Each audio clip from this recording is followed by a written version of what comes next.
episode 3534, More Than I Do. Moms, it's time to rediscover, rejuvenate, and renew who you are in mind, body, and spirit. Welcome to Create Your Now, Your Best Selfie, the show to help you do just that. Here's your host, certified life coach, personal trainer, and nutritionist, Christiane Wargo. Happy day. I hope you're ready for an extraordinary weekend. You know why? Because it's football. Yes, it is. Okay. I know I'm a little fanatic about football, but college ball is great, and it's Saturday. So why not have a little college ball with a little bit of taste and twist with your spouse, you know, the one that you sleep with, the one that you love so much. Or maybe you're like, I'm not sure. Well, it's all about more than I do. For those of you who are brand new to Create Your Now, welcome to this incredible family. I'm so delighted of your presence. If you already even had the opportunity, you want to head on over to createyournow.com where you can learn more and to sign up for the Kisses newsletter, the Keep It Simple strategy, everyday solutions to live, love, and impact.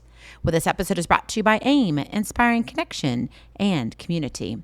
All right, so as you can tell, I'm ready to kick the ball. It's time to have a few touchdowns in your relationships. And I'm specifically talking about marriage because I know, hear me out here, marriage is often perceived as this partnership, right? Built on love, support, and shared experiences. But because life happens, it's easy to forget that there are two people in the marriage, more than I do.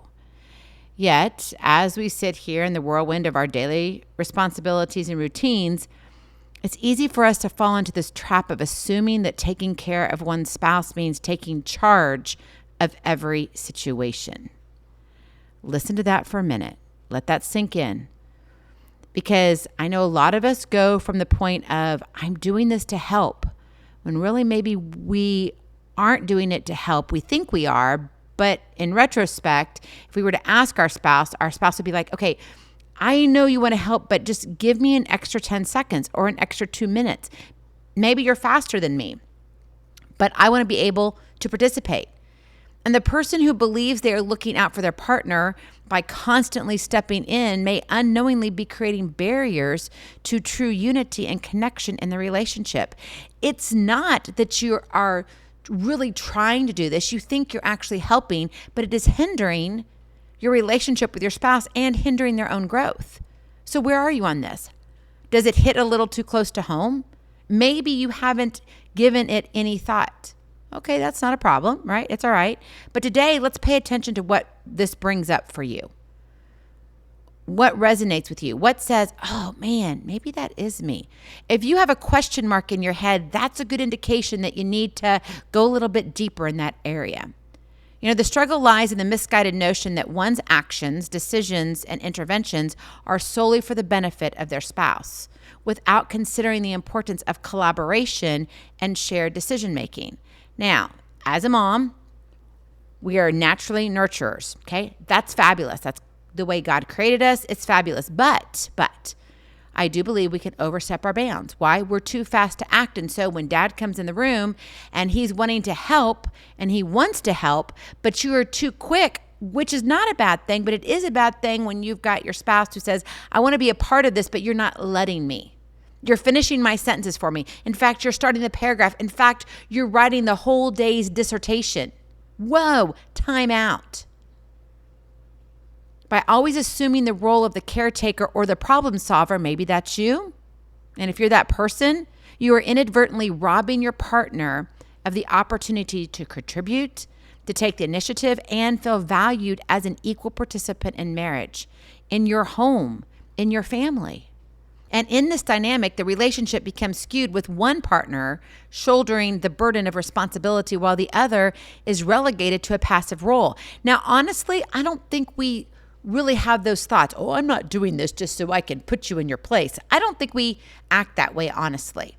I just think we do it. Why? Because we are the ones that are always there, right? If you're the person who says, man, I am kind of jumping in. I never thought of it that way. You're not doing it on purpose. Now, maybe sometimes you have those few moments, like it's a little jab here, a little poke here. I get that. But I'm talking about just in your everyday, in your conversations, when you're working with the dinner dishes and dogs, you got the kids coming in, you're finishing up for the day, or you're getting up for the morning and getting ready to get out the door, whatever it is, going to church, right? Maybe tomorrow you're headed out for what? Flag football. You got soccer. What is it for your family? You've got those activities. And all of a sudden, you're the one who's saying, I'm in charge. I'm demanding this. This is how we do it because I know how to get the kids out the door. I know, been there, done that. But little did I know I was actually stepping on my husband's shoes. I didn't mean to, but I wasn't giving him that space. I wasn't deliberately doing it. I was just taking charge. And the person in charge, maybe it's you, like it was for me, might believe they're being selfless and protective, but in reality, you are denying your spouse the chance to express themselves, to showcase their strengths, and actively engage in shaping your all's future together. It's a shared future, not a I do. It's a we do. So let's take it a step further. By constantly swooping in to quote unquote save the day, you could be communicating a lack of trust in your partner's abilities, undermining their confidence and sense of agency. Like, I got this, but maybe you really don't. Yet you said, I do for the we do, but your actions speak louder than words. This imbalance creates this dynamic, and it can breed resentment, frustration, and a sense of disconnection, leading to simmering tensions and unspoken grievances that erode the foundation of the marriage. Let the bitterness build. And that's what happens. Those cavities in the heart, they grow and they grow and they grow until they get to the point where you hear, I've fallen out of love. I can't do this anymore. I don't know who you are. I think we're different. Ultimately, the person who believes they are caring for their spouse by shouldering all responsibilities is missing out on the beauty and richness of true partnership. Now, I'm here to tell you that I truly believe that we, the people who are doing this, okay, and I was one of those, because I was 24/7, 365, 366 on a leap year. I was on all the time. I could rely on my husband, but I could not rely on his schedule. So I didn't say yes to anything unless if I could do it. That had to be what it had to be, because that was a season that we were in when our kiddos were little. And we had 5 under the age of 8. Wild. I was homeschooling. We moved. At one point, we moved 5 times in 5 years. We literally moved every single year for 5 times. That's called ridiculous, is what it's called. It's called chaos. It's called, I had the moving company on speed dial and they knew my name. Oh, Mrs. Wargo, how can we help you? Where are we going to this time? Well, we're going to this new city, right? This is where we're headed. Okay. What are your dates? I knew we were expecting your phone call. Literally, it was the same moving company. They knew who I was. They had a record and they were incredible. And you see, I could sit there and I could do everything, run a household, move, do whatever I needed to do while he was still doing what he needed to do. But then when we were a family, I was still running the household, doing what I knew needed to be done because I was always doing it when he wasn't there. I wasn't allowing him to be part of it. Now, some would say, well, it's his fault. No, it's not. He was building his career.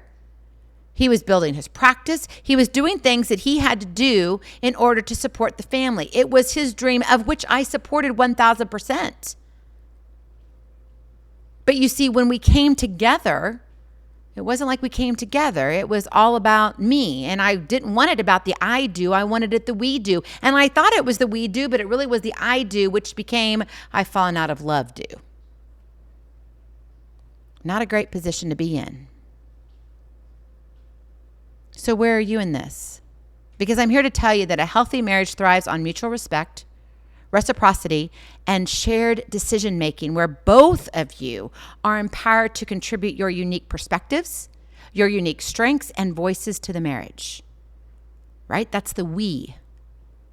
And in my opinion, the we also includes the number 3, which is, God the Father, God the Son, God the Holy Spirit, and then you've got your spouse and yourself. So how do you make the shift from the I to we to rid this selfishness within the sacred soil of matrimony? Well, you got to rid the weeds so you can protect the roots. That is your KISS to keep it simple strategy. You've got to protect the roots. It's only by creating space for both of you to set up, to step up, to collaborate, to co-create your shared journey that a marriage can truly flourish. And by letting go of control, embracing that vulnerability, and fostering a spirit of teamwork, see, football, right? Let's go, touchdown. You can pave the way for a deeper, more authentic connection with your spouse based on trust, mutual support, and a shared sense of what? Purpose. You're in this together. You're in it to win it. But it all comes down to roots, ROOTS. What does it look like in real life? Number 1, R, respect. Just as roots anchor and support a plant, respect forms the foundation of a healthy relationship. I'm here to tell you right now, we are lacking in this world globally a lack of respect. We're not teaching it in our privacy of our own 4 walls. We're not teaching it out there when our kids go to school. We're not teaching it out there as we drive on the roads. We're not teaching it out there when we are standing in lines at the grocery store. We're just rude and disrespectful. What happened to respect? Respect your partner's thoughts. It starts there, in the privacy of your own home. Your thoughts, your feelings, and the boundaries. Respect your partners. It's so important, nurturing a sense of mutual appreciation and understanding. Oh, my friend, respect is a cornerstone of every healthy relationship, fostering trust, understanding, and mutual admiration. It's going to take you to that next level. Respect, that's your first one. Number 2, O, openness.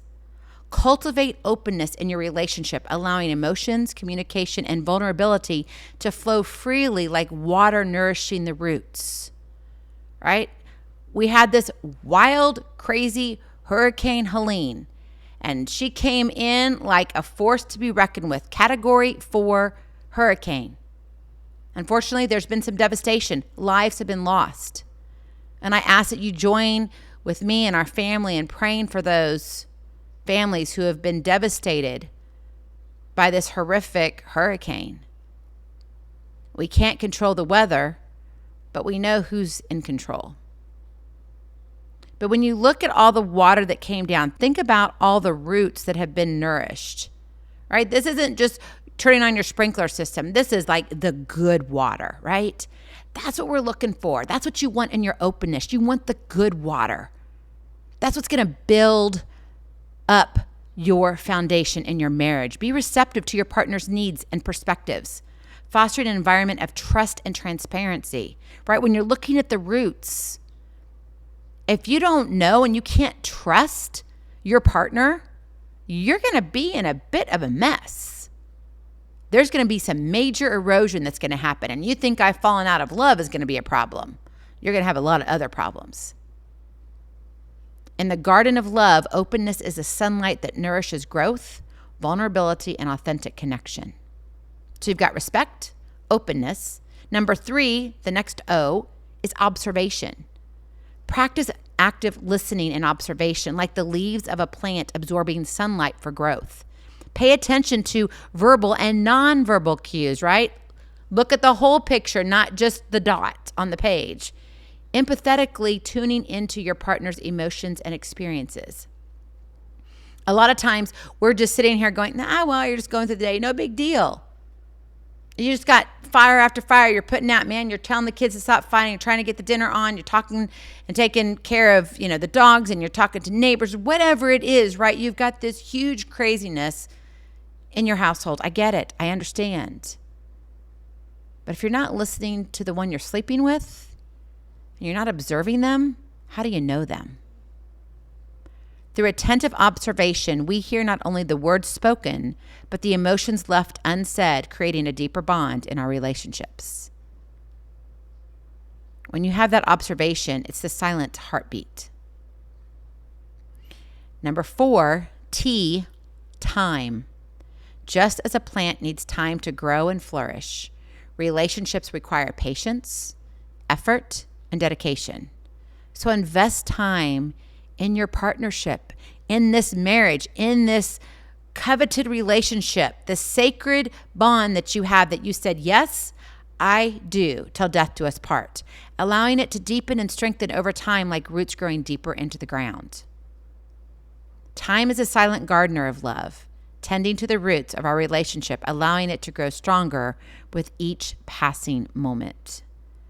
Sometimes we can judge too fast, and we don't give that time, right? You got to have some grace. You got to give some mercy.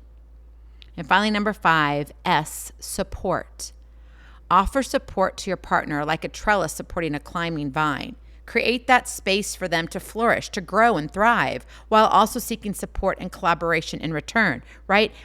You got to work, together? Imagine that. You're better together. Again, like that sturdy trellis, support in a relationship provides space for growth, stability in times of need, and a foundation of unwavering love. That means when that hurricane comes, those roots are strong enough to survive any storm that comes your way. And I mean that. By tending to the roots, respect, openness, observation, time, and support, you can foster a deep, lasting connection rooted in mutual respect, empathy, and growth. And just as a plant flourishes with strong roots, your marriage, right, the partnership, your sacred bond will bloom and thrive when nourished. And plants receive fertilization with kindness, gratitude, and unconditional love. Marriage, my friend, is not just about saying I do, but about living out the daily commitment to we get to do this. That changes everything. We get to do this, and you can do this. And by practicing active listening, empathy, and gratitude, you can shift the focus from I to we in your relationship, creating a harmonious and fulfilling union based on mutual respect, understanding, and love. It's a bond that's unbreakable. In the end, true love, it's not about fixing, rescuing, or controlling. Think about that for a minute. It's about standing side by side, hand in hand, and embracing the beautiful messiness of life together as equal partners in a dance of love, growth, and mutual respect. Go in peace, be present, be incredible, be you. I love you so very much. I cannot wait to see you on the other side. Blessings, hugs, and lots of love. We'll talk to you real soon. Have a glorious, blessed day. Bye-bye. Feeling inspired, ready to train for life and love your journey? Visit createyournow.com for more incredible resources to help you along the way. We'll see you next time on Create Your Now, Your Best Selfie. And remember, always be sure you consult your physician before beginning any health and fitness plan.